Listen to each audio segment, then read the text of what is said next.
Hazreti Али, одан Алла разы болсын, былай деген екен. Bir үлкен кеме бар. Кеме жүру үшін не керек? Кеме жүру үшін көп су керек. Кеменің астында су болу керек, алдында су болу керек, артында, оң жағында, сол жағында су көп болған кезде ғана кеме жүреді. Ал кеменің ішіне су кіріп кетсе, су кеменің ішіне кіріп кетсе не болады? Онда болмайды.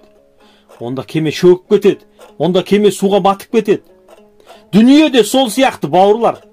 Дүние болмасын емес, дүние болсын. Дүние оң жағыңда болсын, дүние сол жағыңда болсын, алдыңда, артыңда, астыңда, барлық жағыңда дүние болсын.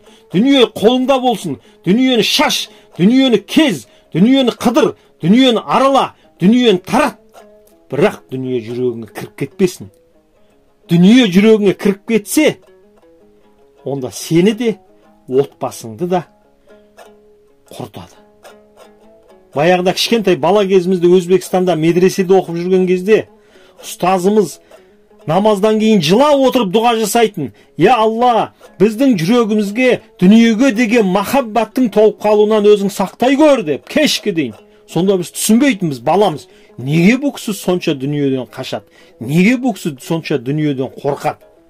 Сөйтсек, бауырлар, дүние жүректі жаулап алатын болса, Аллаға деген, пайғамбарға деген махаббатқа орын қалмайды екен.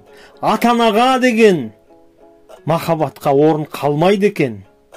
Сақ болайық, бауырлар.